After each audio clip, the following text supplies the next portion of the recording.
बिस्मिल्लाहिर्रहमानिर्रहीम, अस्सलाम वालेकुम। मैं हूं अफाक नज़ीर, आप देख रहे हैं उर्दू क्रॉनिकल।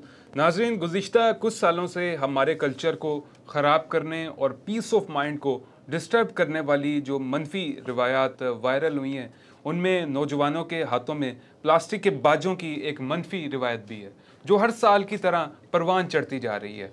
गुज़िश्ता कुछ सालों से यौम आज़ादी के मौके पर नौजवानों के हाथों में मौजूद प्लास्टिक के बाजों का शोर शहरियों को परेशान किए रखता है, जिससे उन्हें शदीद अजियत का सामना करना पड़ता है। अगस्त के आगाज़ से ही गली मोहल्लों में बाजों की फ़रोख्त और शोर शराबा अरूज पर पहुंच जाता है, जबकि इसके साथ एक और ख़तरनाक नए खेल क्लैकर से भी अब वालिदैन परेशान नज़र आते हैं। 1960 में शुरू होने वाले इस खेल को शुरू हुए अभी कुछ ही अरसा गुजरा था तो पूरा का पूरा यूरोप इसे ख़त्म करने के चक्कर में पड़ गया, और उसकी वजह यह थी कि इस गेम को खेलने वाले अक्सर बच्चे नाक की हड्डी तुड़वा बैठते थे। इसके अलावा ये बच्चों की लड़ाई में हथियार के तौर पर भी इस्तेमाल होने लगा, और पूरे यूरोप को 20 साल से ज़ायद का अरसा लग गया इस क्लैकर से, इस बीमारी से जान छुड़वाने में। अब ये बीमारी पाकिस्तान में दाखिल हो चुकी है।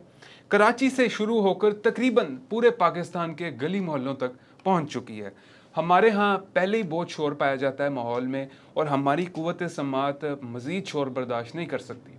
लेकिन नॉइज़ पोल्यूशन के नुकसानात से या तो हम आगाह ही नहीं हैं, या फिर वाकई हम में शऊर और तहज़ीब की कमी पाई जाती है। यह था हमारा आज का व्लॉग। मज़ीद इस तरह का कंटेंट देखने के लिए चैनल को सब्सक्राइब कर लें।